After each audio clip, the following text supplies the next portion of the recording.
ये वाकया है एक बेटी का, ये मानी नहीं रखता कि वो इंडिया की बेटी है या पाकिस्तान की बेटी, जो आपके घर में भी मौजूद है, जो बचपन से ये ख्वाब लेके बड़ी होती है कि वो डॉक्टर बन के दूसरे लोगों की जिंदगियां बचाएगी। खुदा ना करे कल को किसी और बेटी को ये सब बर्दाश्त करना पड़े।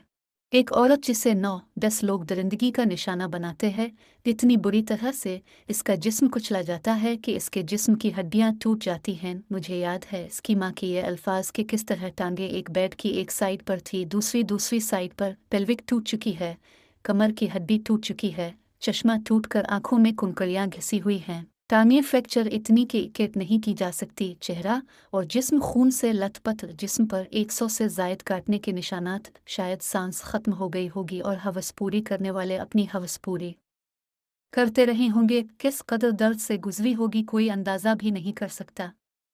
सरहद और मजहब से हटकर सोचो तो वो एक औरत थी।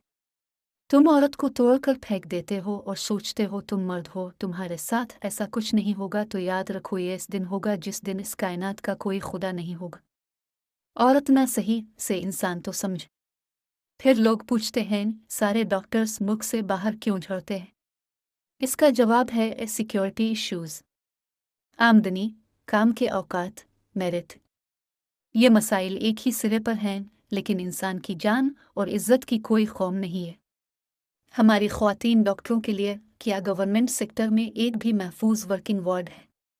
बहुत से वार्डों में आमतौर पर मर्द और ख्वातीन दोनों डॉक्टरों के लिए एक ही छोटा डॉक्टर का कमरा होता है। ये वो अपने डॉक्टरों की कदर करते हैं। वाकया इंडिया का है, लेकिन पाकिस्तान में बिल्कुल वही मसाइल हैं। डॉक्टर बरादरी की तरफ से आवाज़ उठानी चाहिए ताकि डॉक्टरों के लिए काम करने की जगह को महफूज बनाया जा सके, ख़ास तौर पर हमारी ख्वातीन डॉक्टरों के लिए। इससे कोई फ़र्क नहीं पड़ता है कि ये हिंदुस्तान था या पाकिस्तान। डॉक्टर की कम्युनिटी के एक हिस्से के तौर पर और एक इंसान के तौर पर यह मुझे बुनियादी तौर पर बीमार करता है। तसव्वुर करें कि आप जो कुछ कर रहे थे वो किसी की ज़िंदगी बचा रहा था। ये अब डॉक्टरों के बारे में नहीं है, ये इंसानियत के बारे में है। अगर कोई रह गया है, बोलो, इसको मरने ना दो। खुदा हम सब की हिफाजत करे और हमारी इज्जतों की महफूज रखे। आमीन।